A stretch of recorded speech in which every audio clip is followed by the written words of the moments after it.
This is the Build Wealth Canada podcast, episode number 21.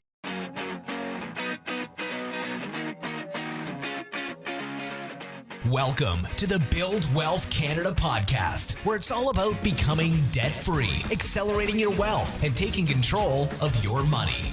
Now, here's your host, Cornell Schreiber.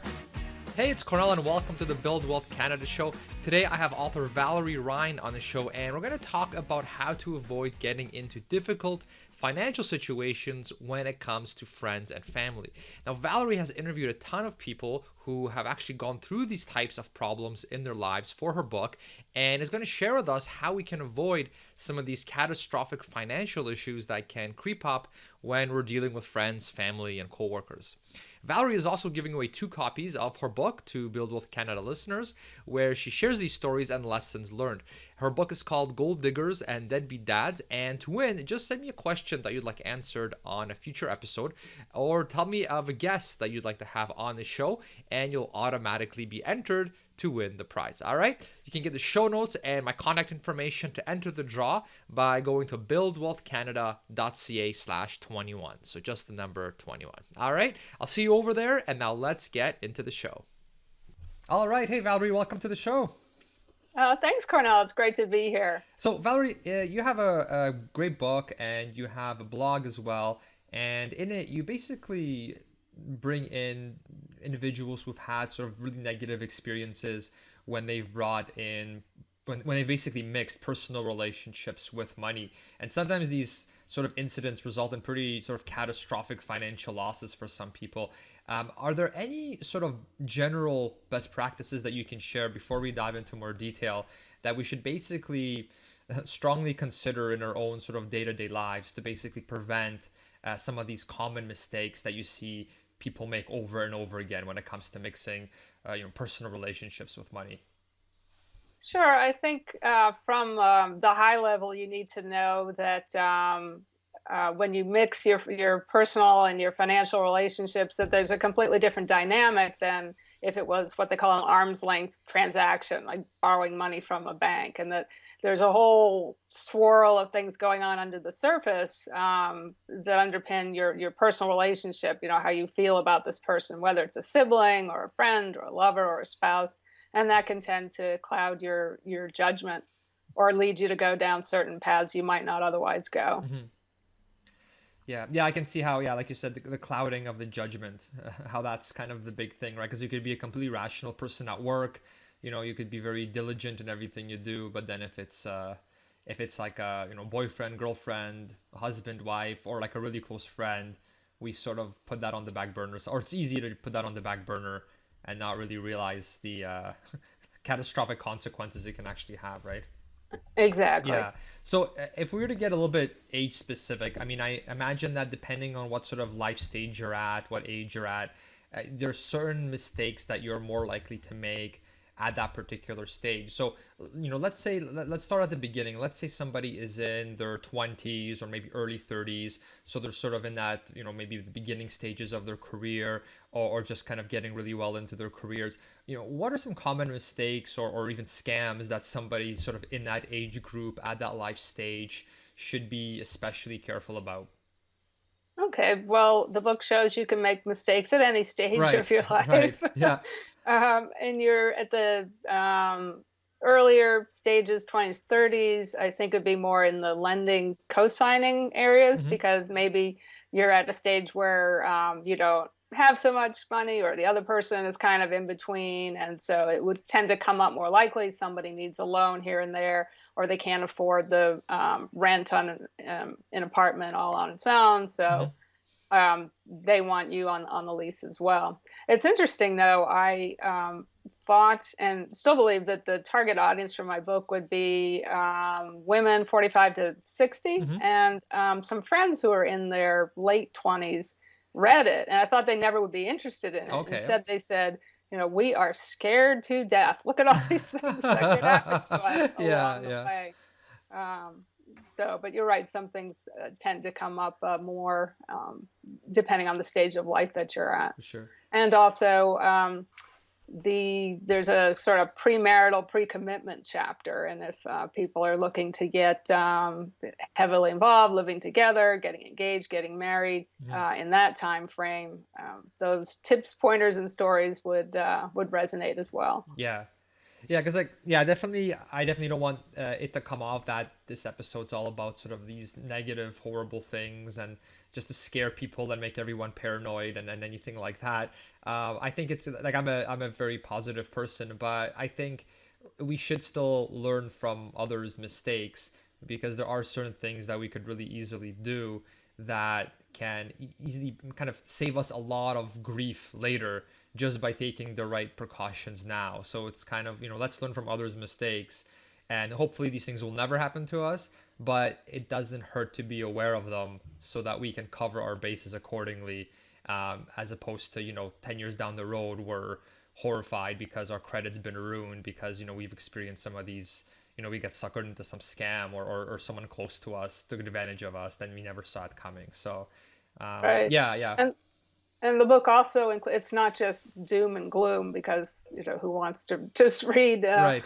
horror stories, but it also has preventative tips. So Mhm. here's not how to run into trouble, and it also has some, okay, if you've already had this kind of problem, what you do next. So Mhm. it is sort of practical in that respect. It's not just the train wreck stories. Gotcha. Yeah, so that's really good how we can read it to be, yeah, as a preventative guide, basically, is kind of where I would approach it from. But then someone that's maybe already experienced some of these situations and aren't sure how to deal with it, then just saying it, the book can be good for them as well because it does also go into different ways that they could overcome these issues. Right? Exactly. Okay, great. Can you share us maybe share with us one of the stories that you encountered of somebody that say that is in their 20s, where maybe they got taken advantage of or something didn't quite work out the way they wanted it to, and kind of what they could have done to prevent it? Maybe something we can all learn from a little bit. Sure. There were a couple in the book, so it's hard to pick which one. I think there was one where a woman was involved with a coworker. She actually wasn't in an intimate relationship. It really was just a friendship, but could happen just as easily, obviously, in a boyfriend girlfriend type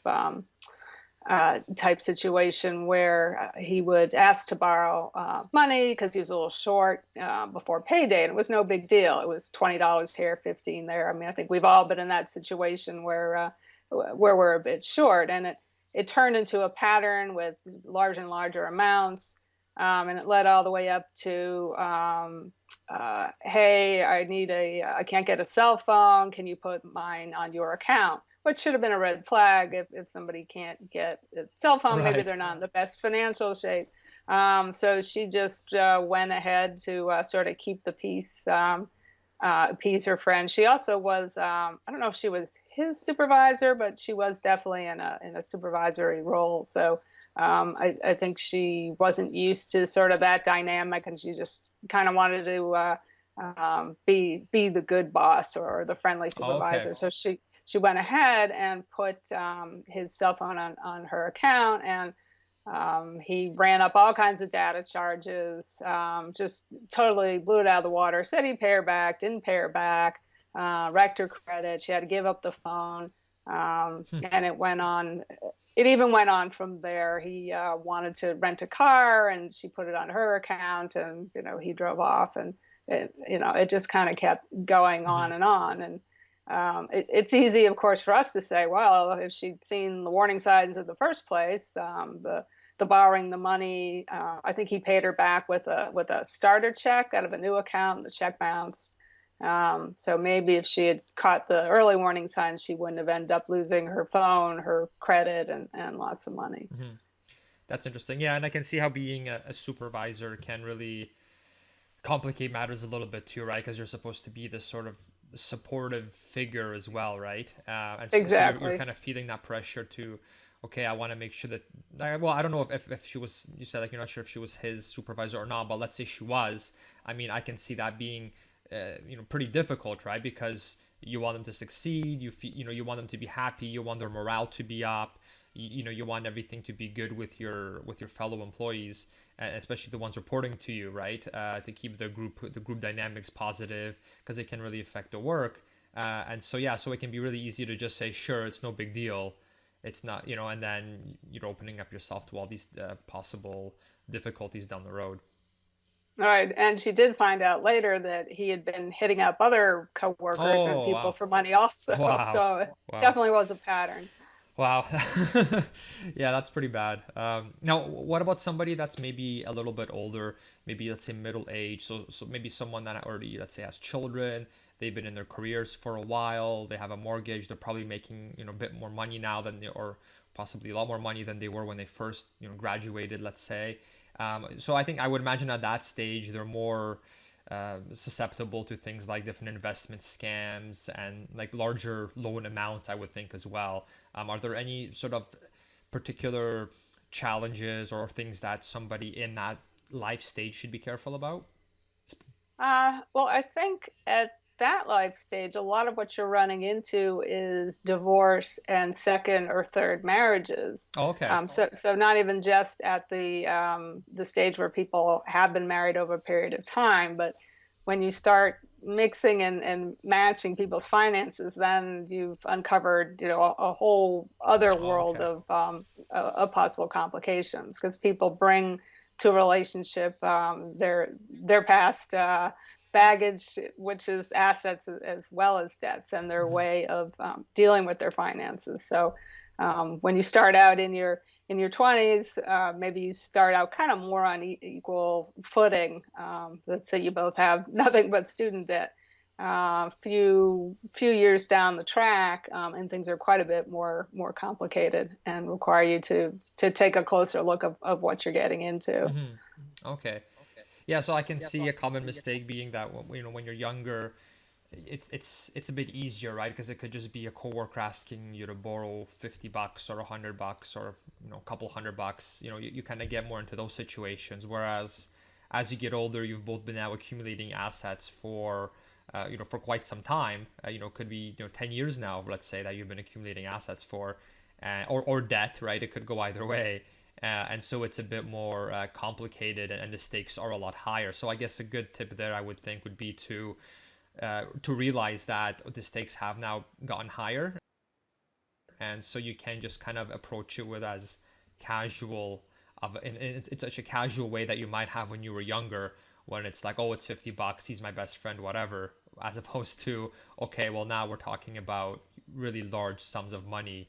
I have to make sure I do due diligence and cover my bases very All thoroughly. right. Would you agree to Oh, that? yes. In fact, jumping back to your original question, which I sort of jumped over, excuse me, in my rush to get to the later marriage scenario. I mean, within a marriage, it's extremely common. The surveys show of people to lie about debts that they're either racking up right within the marriage and managing to Hmm. hide them, or assets that they're sort of squirreling off somewhere else. And this is can be Hmm. a huge problem in marriage, no matter whether you're recently married, married a long time, second marriage. People, for whatever reason or reasons, have secrets and lies, and a lot of times Hmm. it revolves around money. Now, when there are hidden things like that, let's say, someone's about to get married, they're engaged, the one person, let's say, has a ridiculous amount of debt, really bad debt, high interest debt, high amount, they don't tell the other person.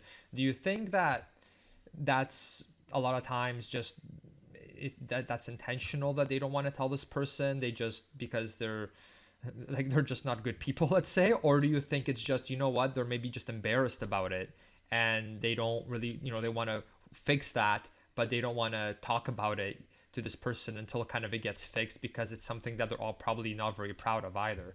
Do you think that's usually the Yeah, I case? think so. I don't think it's Hmm. necessarily, bad people. I think that's probably the minority. But I mean, face it, Hmm. everybody's made some bad financial decisions. I mean, everybody. I mean, I think every one of your listeners can look back and say, "Well, I shouldn't have done that. I shouldn't have bought that. I shouldn't have racked up that amount of debt. Maybe I shouldn't Hmm. have bought that expensive car." And it's okay. I mean, we've all made mistakes. You learn from them. Hopefully, you Hmm. don't make them a second time, and you move on. So I don't think well, I think you need to get the total accurate view of what your partner to be has done in the past financially and the position they're in now. I don't think a misstep or two or three or a big one or whatever is a reason to completely cross them off your list. What's important is Hmm. what you do about it from now going forward. So if somebody has a Hmm. lot of debt, you don't necessarily write them off. You sit with that person and say, okay, so you have this debt. How did it happen in the first place, and how are we going to deal with it going forward? Hmm. Hmm. Yeah, and I mean the reason I brought up that question is because when I hear stories like, oh well, my husband, my fiance turned out that she had massive amounts of debt, we got married, and I got stuck with all that debt. When I hear things like that, I don't think I right away you kind of I think naturally when we hear that we think, you know what, that's not me, all right, because I love my fiance, she or he is, they're great, they're amazing people, they would never do that to me, period. And so I think so like by default I think we kind of maybe dismiss that could happen to us. But then I think you brought up an interest, when we talk about this, it seems like, well, you know what, it could still happen to you, not because they're bad people or because they're trying to scheme or anything. It's just it could have been a mistake that they're embarrassed to bring up, and so they're just kind of maybe ashamed of it, and that's why they're not just openly talking to you about it, right? Because they don't want you to maybe judge them, or maybe they're just afraid of how you'll react, right? So I think that could be a big sort of thing where it could really happen to anyone. They're still wonderful people. It's just, they just need some help maybe in that department. Right. Everybody has a financial skeleton in the closet. Not everyone. I don't have any financial Not one? You've skeletons. never made a purchase you regret? Or yeah, Like, well, yeah, I bought a house too when I was young. Like, we should have rented first, whereas we kind of went out and bought a house right away. Like, that was kind of my, I guess, financial skeleton, right? But I it guess when I wasn't think of hidden. financial It wasn't skeleton, hidden. it Yeah, wasn't hidden. Yeah, like it was just like, I guess it was more, it wasn't yeah, optimum, right? As opposed to like, it's because when I think of skeleton, I think of like, oh, I racked up $10,000 in credit card debt and I'm not telling yeah. anyone. I know that's my definition of a financial skeleton, but but for sure, yeah, we've all made mistakes. Like, when it comes to ways we could have, sometimes maybe they're really bad, like huge credit card debt, and sometimes they could be something like made an unoptimal investment, or something like that. Or robbed a bank. So or rob the bank. Then there's also that extreme. Just casually rob the bank one Didn't day, get caught, so it doesn't show up on the credit report.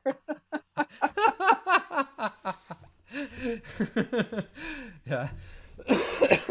So, for somebody in that sort of age group, can you maybe share a story with us, maybe where that's happened to somebody in some of your research? Sure.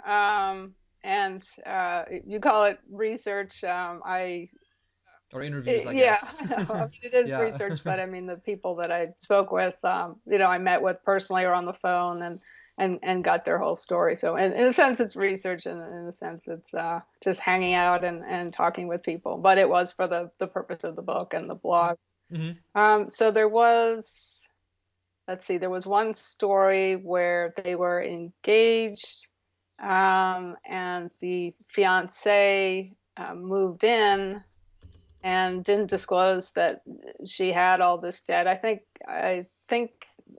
Hal is his name in the book. I don't know because I always change all the names, so I don't always Hmm. remember them. It was Hal Right. was the guy living in the house, and fiance moved in, and she didn't tell him about the debt that she had, and he started noticing that the bills were coming in because she had changed her address to his, and Oh, okay. she wasn't sort of opening them or paying attention to them or having any kind of what looked like an organized system of paying them. And Mhm. long story short, they heard a loud knock at their door one morning, and they both got very worried because at this point he knew he had asked to see a copy of her credit report and found there was all kinds of bad stuff. And so Hmm. They thought it was the sheriff or somebody coming to serve a summons on her for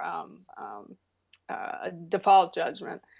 And it turned out it wasn't anybody serving a summons. It was the plumber or the electrician or somebody. But it was kind of at that moment he realized that living your life in fear of somebody knocking on the Right. door was not the Yeah. way to be. And so that was a wake up call for him. And he loved his fiance, but realized he didn't want to spend his life being afraid of people knocking on the front door. Yeah. So that was the end of that. Yeah, I could see that being a big moment, right? When you realize, wait a minute, I shouldn't be afraid Yeah, of hearing a door knock. That's yeah, something's wrong in this right. situation. We've got to work on that. Yeah, yeah, that's interesting. So let's maybe talk about sort of that last kind of life stage. So let's say somebody is getting close to retirement, or maybe is already retired, or maybe it's someone younger but they have elderly parents. And I mean, we hear kind of these stories sometimes of elderly individuals getting tricked and scammed as well. Are there any sort of things that somebody in that age group should be especially careful about? Sure. Well, one is that we all should do earlier in life as well, is to get your will, your trust, your advanced directives, your powers of attorney, your medical powers of attorney. Get all that set up. And nobody likes to do that. Nobody likes to think about Mhm. that. We don't like to confront the thought of our own death. It's just Right. it's taboo in our society. It's uncomfortable. It brings up all these feelings that we have about money and our personal relationships. Who's going to get your stuff? Have you had this feud with a sibling? Are you going to, punish them by not, quote, rewarding them? So, but not having that stuff in place can cause, unbelievable problems and anguish. If something does happen to you, either you die or, you have some kind of horrible accident or situation where you end up in a coma. And if nobody knows what you wanted, I mean, you can leave a Right. world of hurt behind. So that's something to Hmm. think about earlier rather than later. And I know a lot of people earlier think, oh, well, I'm young. This isn't an issue for me. And I'm married and I have kids. So it's all very easy. It'll go to them. And it's not quite Hmm. so true. I mean, the laws of each state are different, and if you die without a will, I mean, you're just causing even more of a world of hurt, because whoever ends up being your executor has to go through all kinds of paperwork and cost and time and bother that you wouldn't wish on anybody. Hmm. So that's partly how it can turn out, where you're talking about cautioning people as they're getting older. If people don't have those kinds of things set up, sometimes you'll see that other members of the family or so-called friends or new friends are trying to influence an older person into writing them Oh, into their will, right. giving them power of attorney. And it's Right. just Right. absolutely tragic when this happens. And there was a story in the book along those lines where a sister had sort of horned her way into their mother's life at a time when the mother probably had, I think she had early Alzheimer's, or it wasn't quite Hmm. so Hmm. early.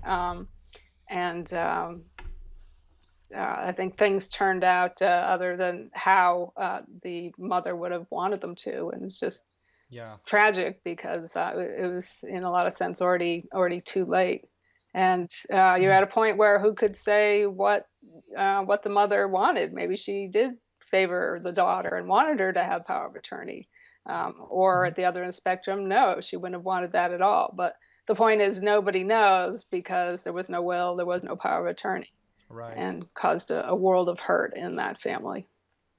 Hmm. Yeah, that's an interesting one. That actually, yeah, something similar like that happened to actually to our family as well. And yeah, it's one of those things where you think it would never kind of happen, but yeah, it can get really difficult, right? Because if they don't have that set up, and then one person might say, oh, they want things this way, and then the other person says, well, no, they weren't in the right in the right mental state when they made that decision, because they've all had Alzheimer's for the past X number of years, right? And so now it opens up the door for all this sort of arguing, and it really kills the family relationships a lot too, right? When all of a sudden now you've got siblings fighting over things, and one person saying, well, she wanted it this way, and the other one saying, well, no, you coerced her into doing that, or things like that, or she wasn't in the right state of mind, she was already mentally sick by the time she made that decision, so that's not valid. And it's a really tough spot. Like in my extended family, that something like this happened, and it was pretty rough, right? And now they don't even speak to each other, right? So definitely something you want to yeah, for sure, solve beforehand, get in order beforehand, so that you don't so that you're not the cause if something was to happen to you, of all this sort of all these family issues. And speaking to your first point you made about how this isn't just something if you're older or if you have older parents. I know when my wife and I, we had all these things kind of settled, quite a while back actually. And it was very interesting to have those conversations with my wife, because you start talking about things like, it was really, odd kind of, right? Because, oh, well, what if I died? And what if I'm in a coma? There's that whole like do not resuscitate thing that we see on TV all the time, right? Well, that's on TV, but in real life, you actually have to start talking about that. And how do I want people to deal, depending if I'm in a coma versus not, versus like all these sort of things that are really tough and kind of spooky to talk about. But then imagine leaving that responsibility to someone, if you haven't made it clear what you want. I mean, that can be very stressful and cause a lot of anger within the family, because someone might have different opinions or views. So I definitely couldn't agree more that it's better to get this taken care of way beforehand. Because who knows, right? You might be 24 and you get in a car accident tomorrow, and now you're in a coma, and now what, right? So And so that. excuse me, the coma situation, it's not black and white either, because you'll find that the doctors won't necessarily agree. Yes, this person will wake up. Yes, this person will wake up, but there'll be such incredible brain damage that Right. their life won't be. They'll really lose the quality of life. Well, they'll wake up, but their mental and physical abilities will be severely compromised. Well, they'll be only partially compromised. They'll never Right. wake up, and the doctors can't agree, and that puts, as you're saying, that puts the people sort of left behind who are making the decision in a very hard place, because it's not like it's just a yes or a no that they have to decide on. Yeah, for sure. I remember for us, it was, well, if we are on life support, how long? Right. I mean, what's that?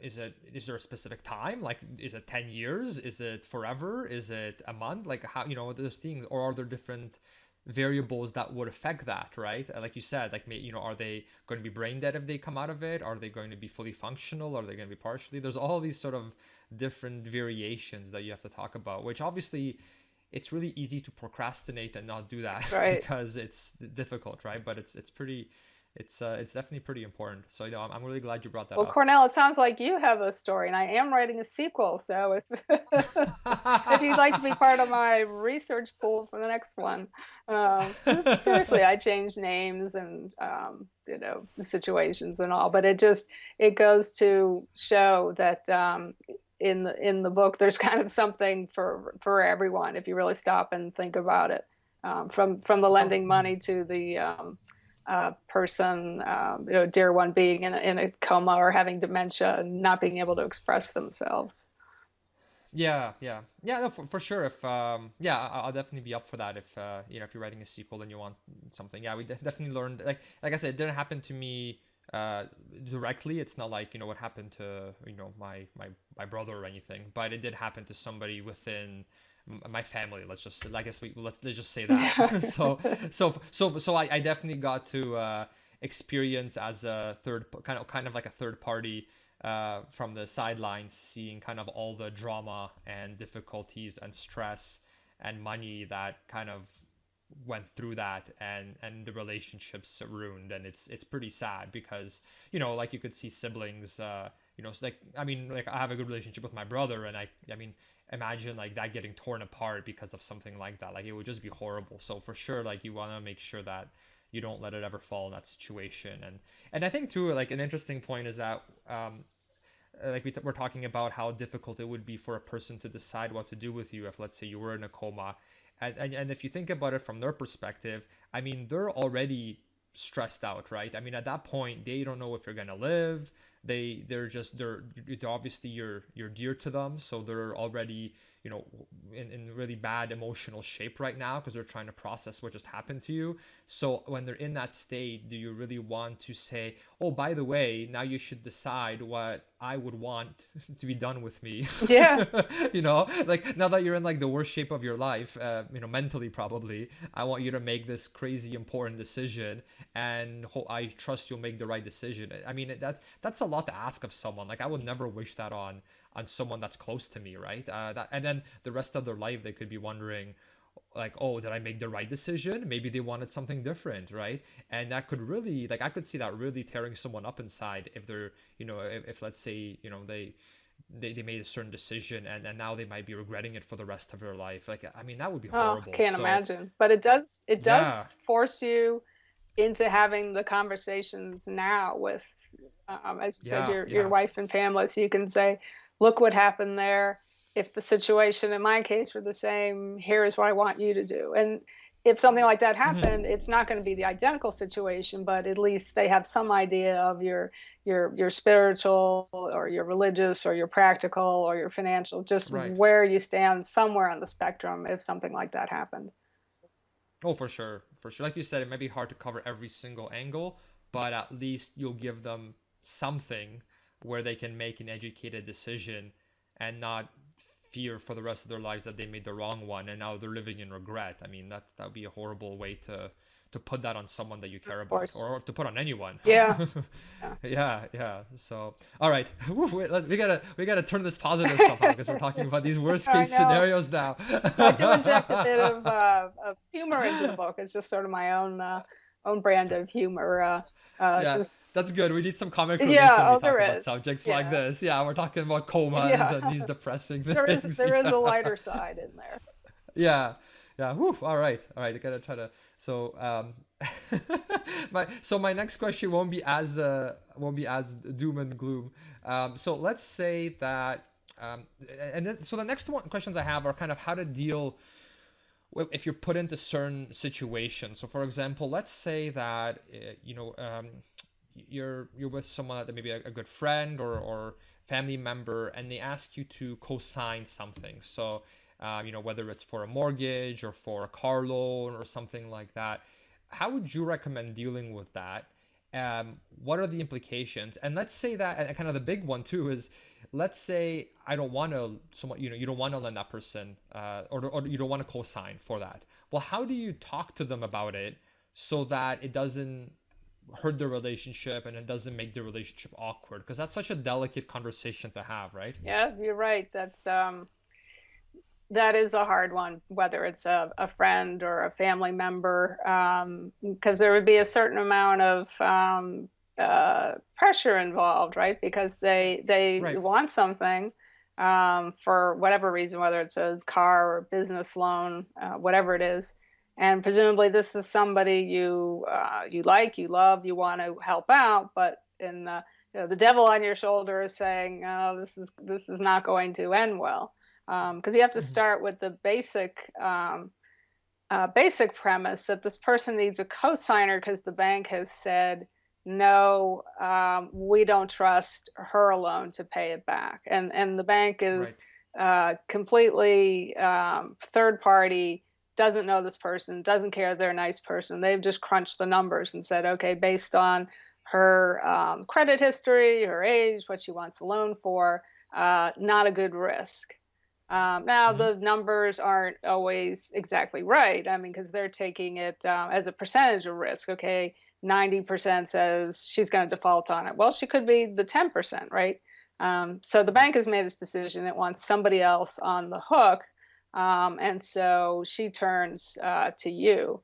And so the first Mm-hmm. thing you have to understand is if she does default or gets behind, it's just as much your responsibility as hers. And it's one thing people don't always understand. They think, oh, it's just a formality. It's just my name to get notices. No, the bank is going to see you as equally liable for that loan, no matter what sort Mm-hmm. of private arrangement you have between the two of you or what your understanding was.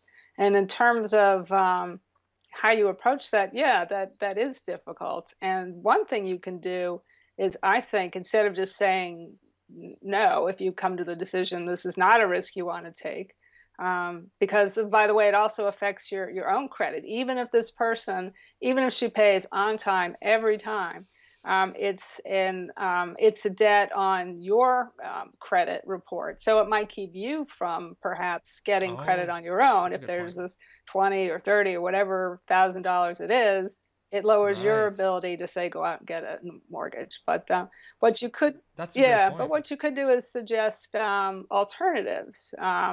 Have they tried other ways to get this money, depending on what it's for?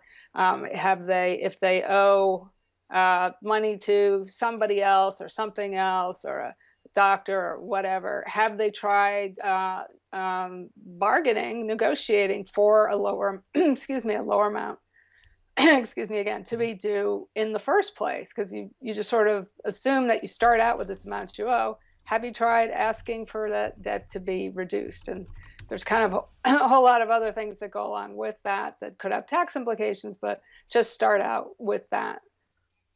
Yeah. All right. So we're back on. We just had to do a quick little water break, and yeah, we're good to go. Go ahead, Great. Valerie. So one thing you can do is ask if the person has tried negotiating for a lower amount that they owe.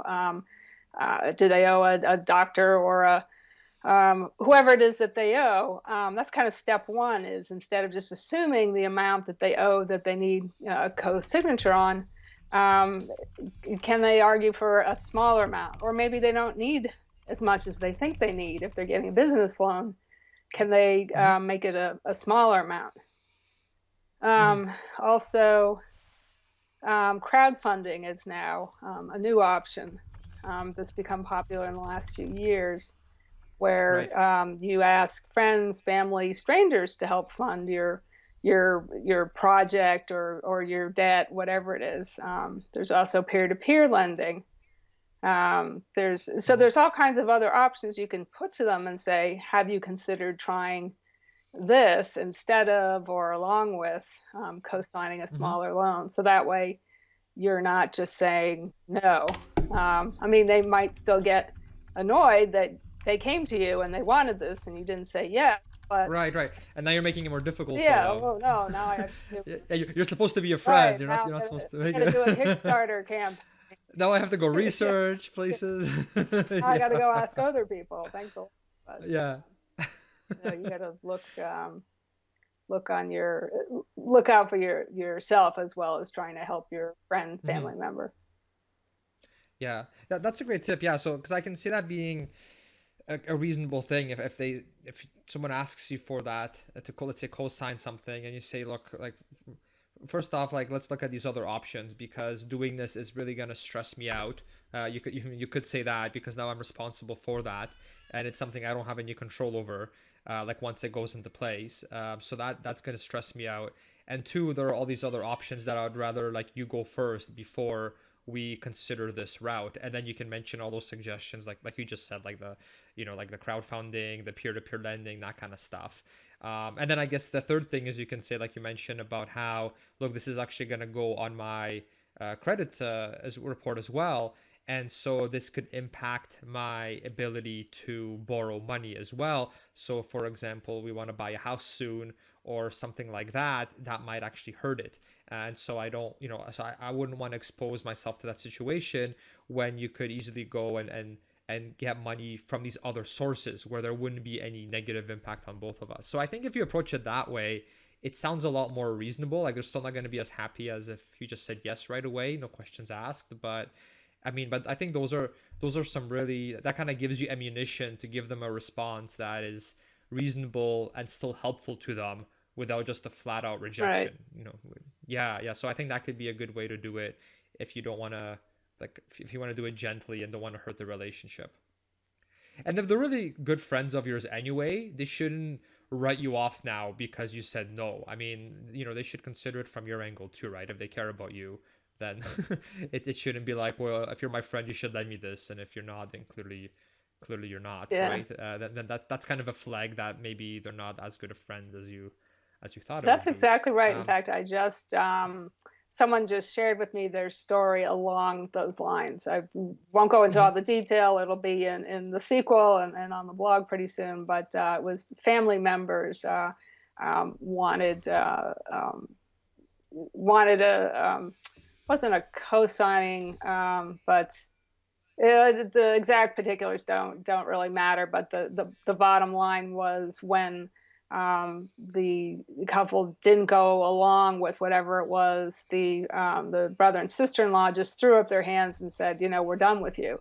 And they had mhm, been very close previously. It wasn't sort of going to a distant relative or I mean, right, they considered them friends as well as relatives. The four of them did things, vacations and what all together, and really got along quite well. And the couple who were approached and who really wrestled with whether to go ahead with it or not, and eventually decided no. They were just amazed when the brother and sister-in-law said, "Well, you know, we're done. We're no longer family." It was the last thing they right. expected, and I think knowing that they wouldn't have made a different decision, but um, that was uh, that was real tragic for them to Mhm. lose, knowing they made the right decision financially and for themselves, but seeing what it did to the relationship. Mm-hmm. And I don't know, with relationships, I mean, if a relationship is that fragile to begin with, where you saying no to a big favor like that instantly makes that person not want to have anything to do with you ever. I mean, that's a pretty fragile relationship, and that's kind of, I think, to me, that would be a sign that how close of a relationship do I even want to have with that person? Because I mean, it just, it doesn't seem like I mean I think if you're genuinely a true friend, then you're a lot more understanding, and you know, you can kind of, you can be more understanding of if you say no, right? Versus if it's like a take it or leave it approach. I mean, that's, I don't know, to me that's just not a sign of a good friendship, right? Because friends are supposed to help each other out and look for each other's interests as well, not just their own. Well, the brother and sister-in-law were in a desperate situation, and I'm not excusing what they did or what they were asking for, but financial desperation makes Mm, us do fair certain enough. things. So I think while they really did have that close relationship, they were Hmm. kind of, I mean, by their own doing, really, they were forced into this situation, and their reaction completely unexpected, but it just shows Right. the whole pressure of the situation. And as I said, it was Hmm. extremely unfortunate that it just, you know, Yeah, ripped that yeah. family apart. That's a good point. Yeah, because they might have just been acting out of emotion because they're already stressed out. It is an emotional situation, and so they you know, they got mad because the person wouldn't lend them the money, but it was just maybe that, you know, they just got emotional over it, and that's, you know, whereas if they weren't in an emotional state, they would have been a bit more reasonable. So that's a good point, because some people do get emotional, and they can make certain decisions that they regret later, like, you know, cutting someone off completely, you know, for not really a good enough reason, All right, essentially. and this So this that's a good it point. was somebody who reached out to me recently, and um, Hmm. she said, I feel like there's been a death. I lost this, you know, I Wow. lost this friendship. I lost these relatives, but this was quite Hmm. recently. So who's to say? Maybe over time it'll be mended, Yeah. or maybe not. Maybe it's destroyed forever. Hmm. Hmm. Yeah, but yeah, hopefully in those situations, you know, once sort of the dust settles and the emotions get a bit calmed down, I would hope that that person gets a bit more, hopefully gets more reasonable, and you can try to rekindle that relationship a little bit more. But yeah, maybe just some time has to pass before sort of the dust kind of settles a little bit before you can start rebuilding that relationship, Yeah, basically. that's exactly right. I Yeah. think I think it had happened, and she somehow found my book or the blog. And by the time she wrote me, it had only been 6 weeks since it had all blown Oh, up. okay. So the wound was quite gaping open. And um, Yeah, I'll yeah. keep in touch with her and hope things improve in the family.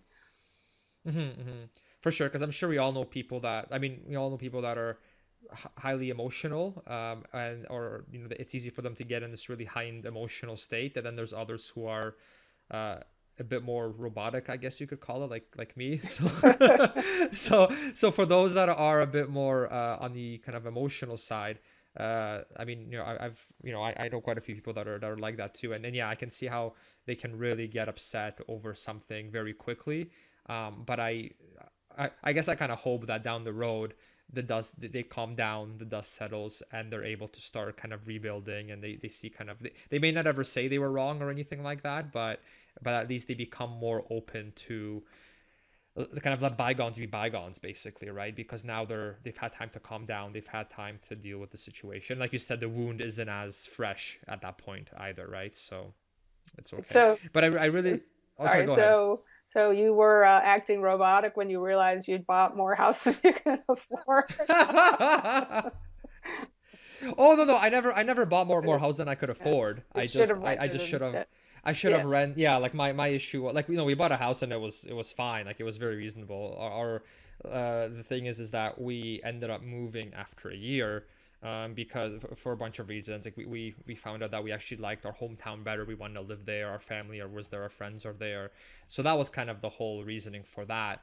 And obviously, you're not supposed to buy a house and only live there for a year because the transaction costs are too high. You end up losing money. So if you're only going to be renting, obviously our intention was to live there for a long time, but that never ended up happening, right? And if we rented first, we would have learned that very quickly within the year that we don't want to be there, right? But instead, we bought a house right away. So instead of sampling that area, we dove right in, right? Which is something that I recommend that people never do. Like, you want to sample the area first, rent, check it out, then decide if you want to buy a house in that city or that neighborhood or whatever.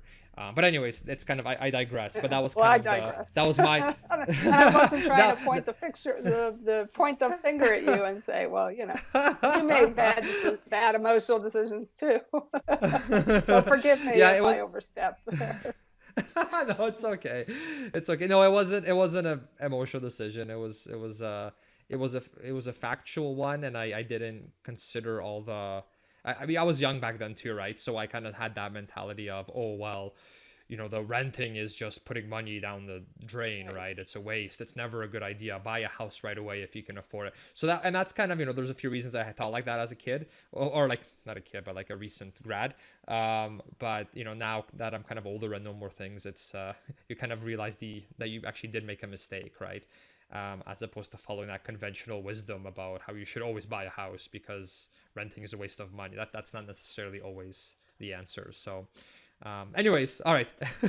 So enough digressing, but I really like how, okay, when you go into these difficult conversations with family or friends where, let's say, you decide you don't feel comfortable, you don't want to lend them the money, or you don't want to co-sign or whatever, a way to get to do that is you can try helping them get the money through other ways. So maybe you, like you said, you can make all those suggestions like crowdfunding. I really like that, like different kind of ideas. And even if you really want to, you can even help them get those, right? Or do some research with them just to give them a hand so that they're not feeling like you're just flat out rejecting them, right? Like you're still helping them out. So I can see that being good. And then, yeah, like if you're trying to get your credit to be perfect because you're about to renew your mortgage, or you're getting a mortgage for the first time, or something like that. I mean, to me, that's a really good reason, right? If like you don't want to co-sign on someone else's mortgage when you're gonna go get your first mortgage in the next 6 months or something, right? Like that's just not a good idea, because like you said, that's going to impact maybe how much money they can lend you, or your rate, or whatever. So I think that's a really good reason as well. Right. Yeah, I'm really glad you brought that up. And you had an interesting thing on your blog as well. You talked about the algorithms that the banks use to figure out whether someone is a safe risk or not when it comes to lending money and then co-signing and all that kind of stuff. And it's interesting because I remember you mentioning how, okay, when if a bank says no, well, they have these algorithms and all this statistical data to know whether how likely the person is to default on the loan.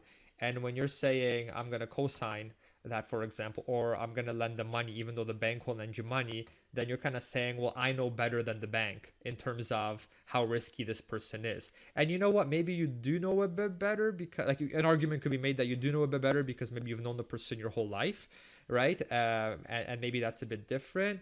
But it's a kind of a big flag, right? Where, okay, these banks spend millions and millions of dollars on this kind of analysis to make sure that they have a good system in place to be able to spot people that are not a good risk, that are a credit risk.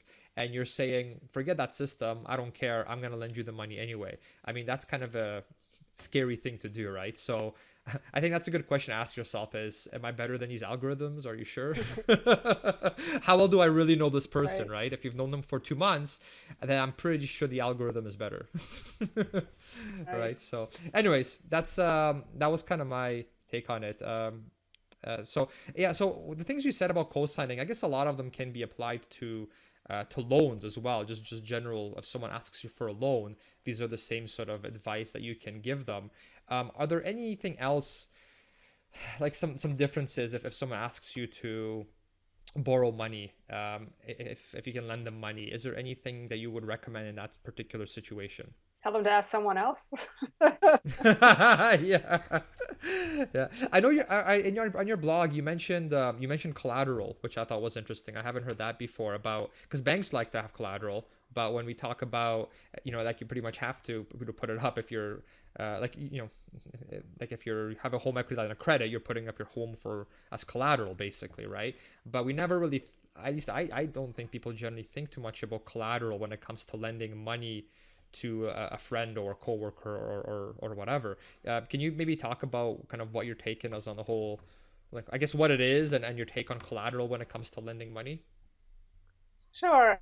Well, collateral means not only do I loan you the money, but you give me something that you're not going to want to lose if you don't pay me back. And sort of the easiest example of that is a car loan. The bank is going to give you the money to buy this car, but if you don't pay it back, what do they get? They get the car. Mm-hmm. So in a personal situation, you can say, okay, is there something of value that you can, sort of give me to hold on to, that in case you don't pay me back, I can keep this? And obviously it's going to be a real personal kind of situation, what sort of thing, or it's not even necessarily a thing, but an arrangement. Let's say they're starting a new business. Okay, mm-hmm. Maybe you're going to want to own part of that business in return for giving them the loan. Now, of course, if the business fails, never gets off the ground, the collateral that you've got isn't worth anything. Mm-hmm. But it's just something that would give the borrower sort of pause if they were going to default and just run off and never pay you. The example in the book was a guy loaned a coworker an amount of money, and the coworker said, "Oh, well, I have these diamond earrings I just happen to have. Why don't you keep the earrings? And so, in case I don't pay you back." And at the time, the guy borrowing thought, "Oh, of course I'll pay him back. I'll get these earrings back and give them to my girlfriend." And the lender thought, "Well, okay, if it all goes bad, I have these diamond earrings." And sort of you can probably guess how it went, that the loan didn't get paid back, and the guy was left with these pair of diamond earrings. And he had been sort of had them squirreled away and been telling his wife for many years kind of the story, but she had never seen the earrings. And then when he finally brought them out, they were really, really, really small. I think they were real, or maybe they weren't real, but they were really teensy tiny. And the way he'd been telling the story to his wife, without looking at them over time, they had sort of gotten bigger and bigger. So I'm sure the the value of the earrings was, a fraction of the amount that he had loaned. But and it sort of didn't work out. That the coworker, it didn't make him any more likely to repay the loan. But it's at least something to consider doing. And then I remember reading another story on your blog about a similar one to that, but it was a ring, like a golden ring. And then when the person didn't pay the money back, the loaner, the person that lent the money, went to get, I guess, it appraised, or they wanted to sell the ring or something, and then they found out that the ring was actually a fake gold ring. It wasn't actual gold. And so they kind of, this whole time they thought, oh yeah, well, this ring is clearly worth as much as the money I'm lending to this person. Turns out it's a complete fake. And now they're left with this ring that's worth very, very little compared to what they actually lend the person. So that's kind of another, so that's an interesting thing to be watchful of as well. Or I guess if someone says, well, yeah, you can have, I don't know, my motorcycle or something as collateral or whatever, and if you don't actually have like a good binding contract, and that asset is at their house, well, if they stop paying you and you say, well, I want to claim the collateral because you've clearly defaulted on your loan, well, what if they move somewhere and you never hear from them again? Or what are you going to do now? You're going to hire a lawyer and take him to court for it, and then spend all this money on a lawyer, right? So that's kind of, you get into this sort of difficult situation that way too. So I guess with collateral, a good rule would be that you actually get to keep the thing that they're issuing as collateral in your house, and you make sure that it's actually of value and that it's a fair arrangement, right? Right. And the other thing you could do, instead of have them giving you a thing because maybe they don't have things that are of value, they could give you a service. Maybe they're going to mow your lawn once a week during the whole term. So that might only be good for a certain period of time, but at least you've gotten a service that's of some value to you. And it incentivizes them to pay the loan off quickly, because they're, after the first week, they're probably sick of mowing your lawn already, and they're like, all right, I better pay this thing off because this is right. Yeah. But then I guess the danger is that they could all of a sudden stop mowing your lawn. And then you're like, hey, what's going on, right? And then they just, so they're all of a sudden difficult to get a hold of, and they stop returning your calls, and then now you're in a tough spot. So I guess I guess the lesson here is you have to be really careful how you plan all of this out. And then I think the collateral is a good idea, but you have to be really careful about how you do it as well. And I can see that being a tough discussion to have with someone as well, right? Like if it's a family member, they're going to be like, what do you want? This is kind of, I don't know. I can see that you have to delicately bring up the collateral thing as well, right? Like maybe if you say, well, look, you're asking me for a fair amount of money. I want something in case something goes wrong on your end, like you lose your job and all of a sudden you're not able to pay me back anymore, right? I guess you could word it like that, perhaps.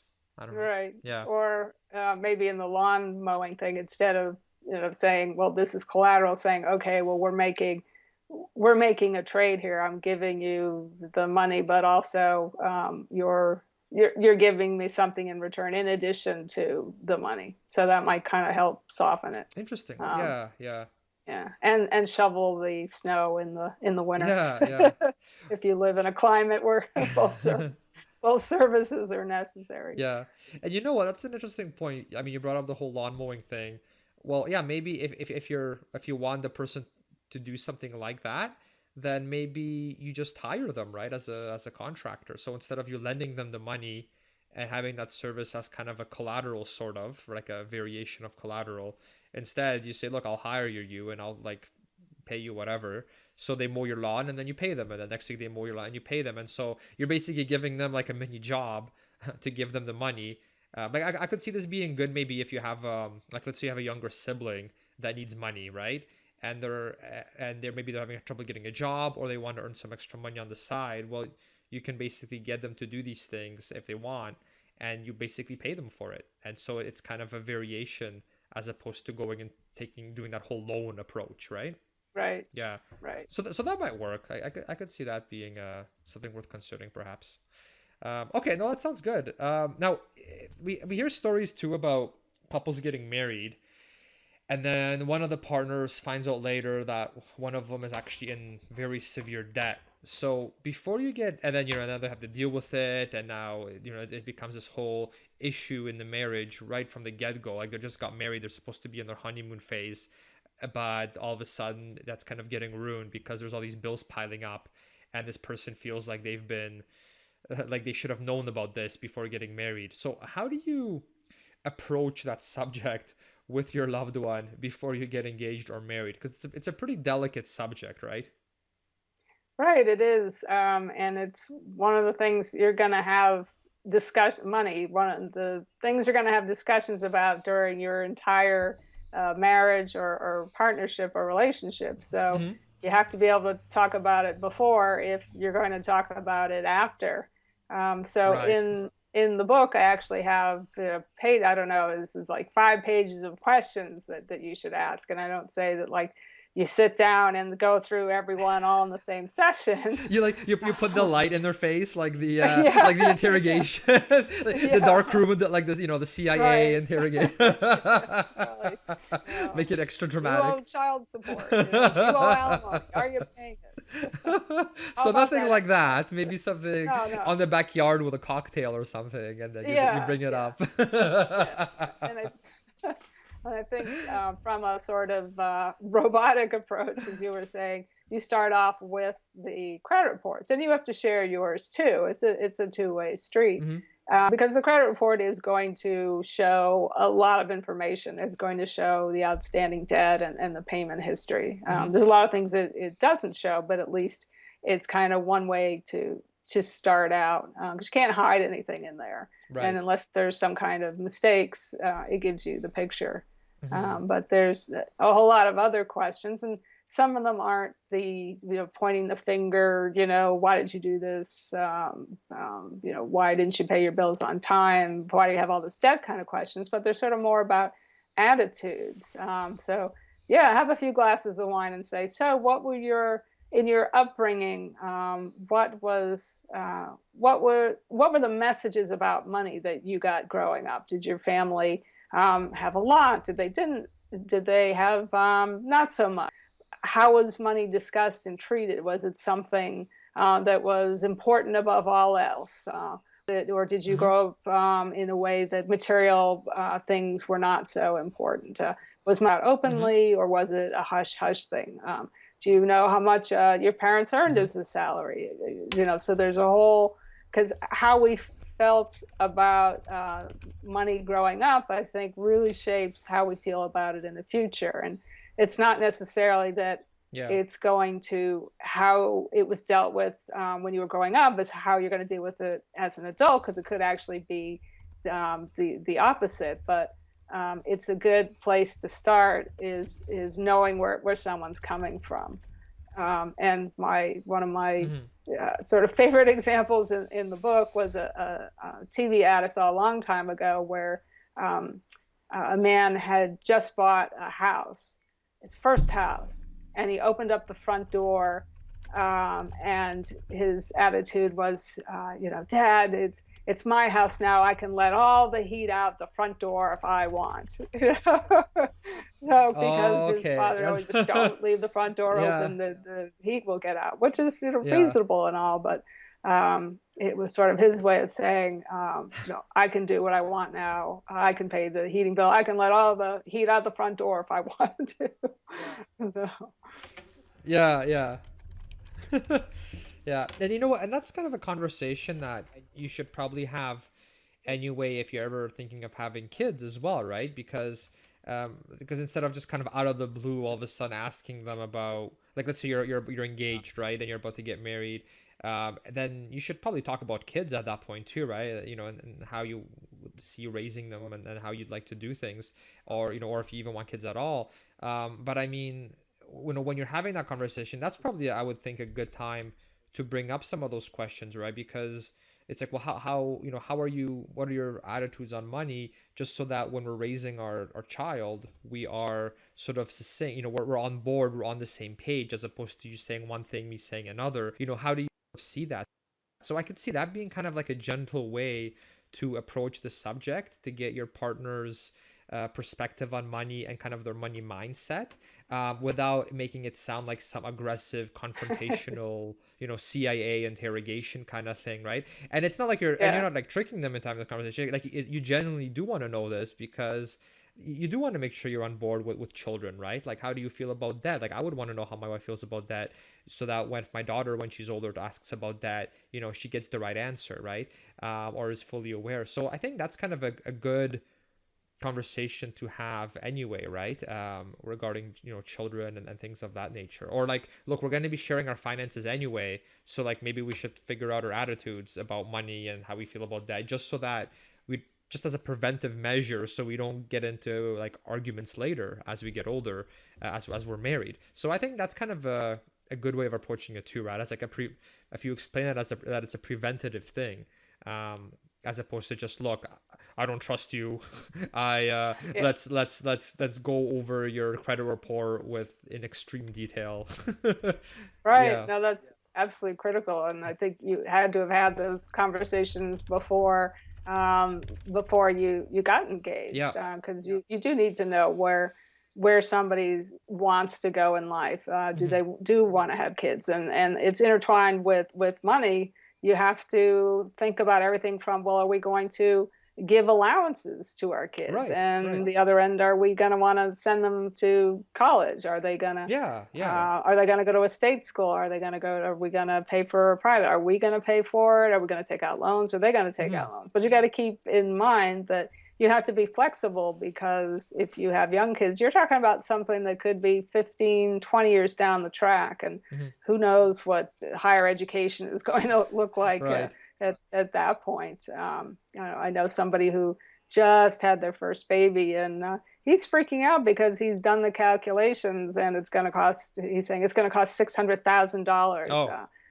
to send her to college. And I'm like, well, 529 savings, good idea, but just keep in mind you do have to be flexible over time, because your goals, priorities, and just economic reality is going to Hmm. change. But you're absolutely right. You have to have those conversations up front. Yeah. Yeah. And it's sort of interesting because there's always the question of, well, how early do you bring that up? I mean, there's the school of thought Hmm. that, okay, on the first date, you say, okay, do you want kids or not? And some people are like, why are you getting into um, such important things Right. on a first date when you're having lunch? But on the That's other true. Yeah. hand, if having kids or not having them is a deal killer for somebody, maybe do bring it up. So there's Hmm. a lot of debate between people how soon you bring up these very important questions about finances and kids. And of course, there's no one right answer.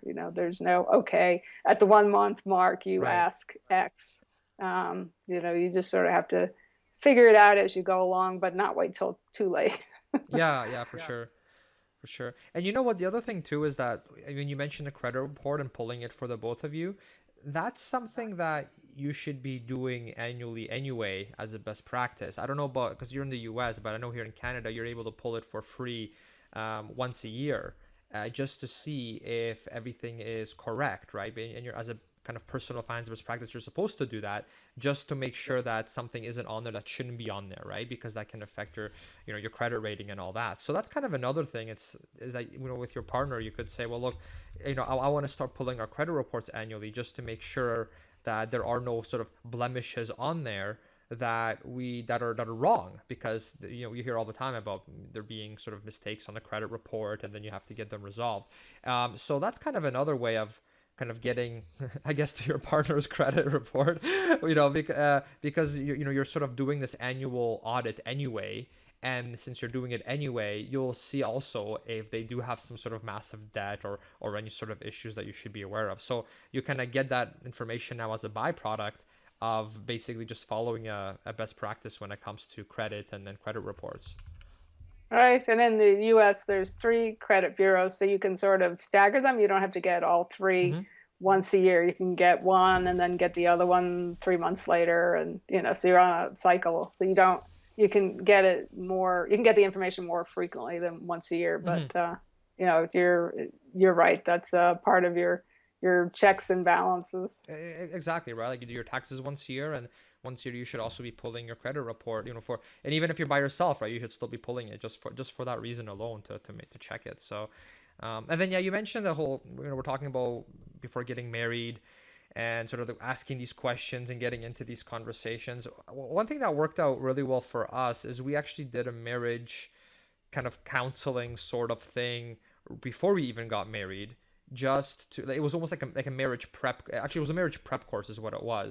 And I thought that was really useful as well. And there's even, if you don't want to do a whole course, there's even books on it. I remember we bought a few books online that were things like questions you should ask each other before you get married, and it's just this list of all these questions.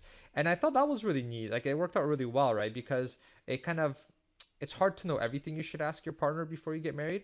So you just sit down like once a week, or over dinner or wine or whatever, and you start kind of going over these, just to make sure that you're both fully aware, like in terms of your values and your finances and all these other things. Like, it's not just money related, right? It's values too. And kind of, like the children subject obviously comes up, because if one person wants 10 kids and the other one doesn't want any, that, that should probably come up before you get married. So, Yeah.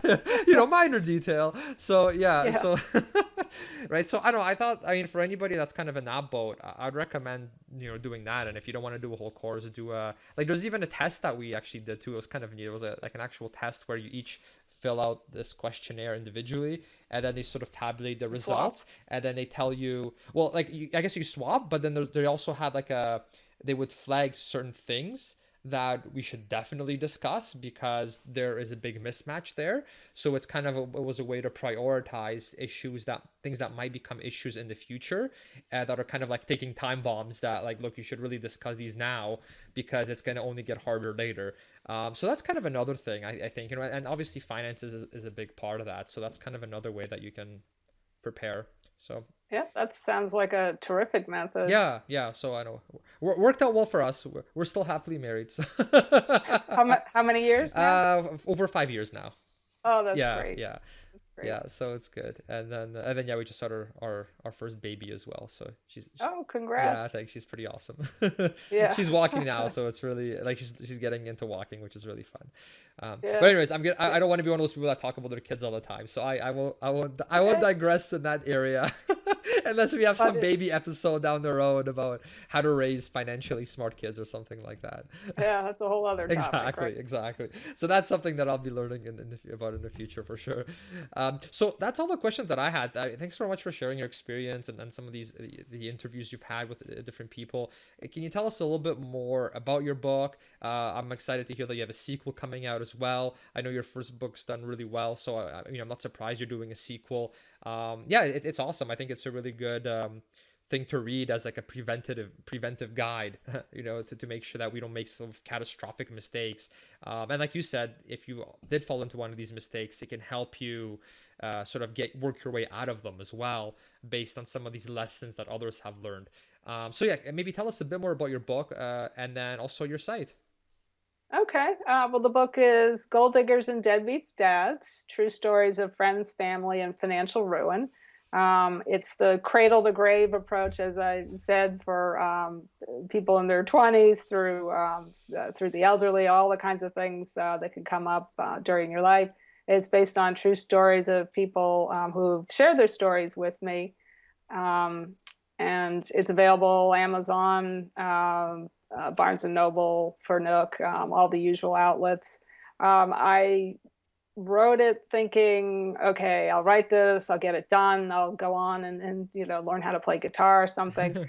But I started getting just tons of emails from people who had seen the blog, seen the book, people who write in just share their stories, sometimes in great detail. Mhm. So I thought maybe there's another book in this. Yeah. Plus, I'm doing follow-ups with a lot of the people who shared their Oh, stories originally. that's And great. first, I thought, oh, nobody will be interested in that. They figured it was a one-time thing, and everybody who I've asked is more than willing to share the follow-up. So, That's great. Yeah, so that's because if exciting you as if you make well. these suggestions, or they tell you your story and then maybe you make some suggestions to them, or they read your book and they learn some lessons, then yeah, like a follow-up sounds genius, because then you can say, well, so out of those things, how did you sort of dig yourself out of this hole? What worked out well, what didn't, so that others can benefit too. I mean, that sounds really, really like extremely valuable information for sure. Right, and there's one with a very, very happy ending. That's good. So it's not all doom and gloom. That's good. So buy the sequel, if for no other reason than to there's a real feel good story in there. You'll have to get more and more expertise on being a comedian too, right? Just so that when you have this really sad story that we're trying to learn from, you can throw in some comic relief here and there, just to keep the just so that people can laugh a little bit too, so it's not all doom and gloom. But it's like tough subjects, right? But it's something we really should learn from, right? Like we were talking kind of about the death and the comas and and the do not resuscitates and all these things, and it's something you don't really want to talk about, but I mean, these are sort of these life-changing things that happen to many people at one point or another in their lives. So it, as convenient as it is to just kind of turn the other way and not think about them and not deal with them, that can make that pain that much worse when it actually happens to you, right? So I think it's really good to sort of suck it up and just look, let's learn from this. Let's kind of, let's do the Band-Aid approach, just tear it off and let's just learn this so that we can kind of protect ourselves accordingly. All right, and it's not easy. We're talking about it like these things are easy, right. And I'll be first to admit, not difficult but critical. Yeah, for sure. Well, I'm sure like with the follow-ups too, you can you'll have all these best practices as well, and what worked well, what didn't, to help people get out of these tough spots even quicker than if they were just to try to do it themselves all alone and just kind of struggling with it on a day-to-day basis. Yeah, because I could see that being extremely difficult for sure. Yeah. So awesome. Well, thanks so much for being on the show. I appreciate you sharing your knowledge with it, and yeah, I look forward to seeing you. Are you going to FinCon this year? Oh, I certainly am. Okay. So we'll be able to meet in person after all this time. That'll be great. Sounds great. I look forward to it. Me too. All right. Thanks, Valerie. Cornell. Have a great weekend. Bye. Thank you. Bye. All right, I hope you enjoyed the interview with Valerie, and you can get all the links and resources mentioned in this episode over at buildwealthcanada.ca/21. Also, don't forget to send me your questions to be automatically entered into the draw to win a copy of Valerie's book. All right, while you're there, don't forget to join the Build Wealth Canada community by signing up for free to get exclusive guides and content that is only available to Build Wealth Canada subscribers. All right. Also, as a subscriber, you'll be the first to know of any giveaways that we'll continue to have, where you can win great prizes from the many experts that we have on the show. All right. Have a great week and talk to you soon. Thanks for listening to the Build Wealth Canada podcast at www.buildwealthcanada.ca.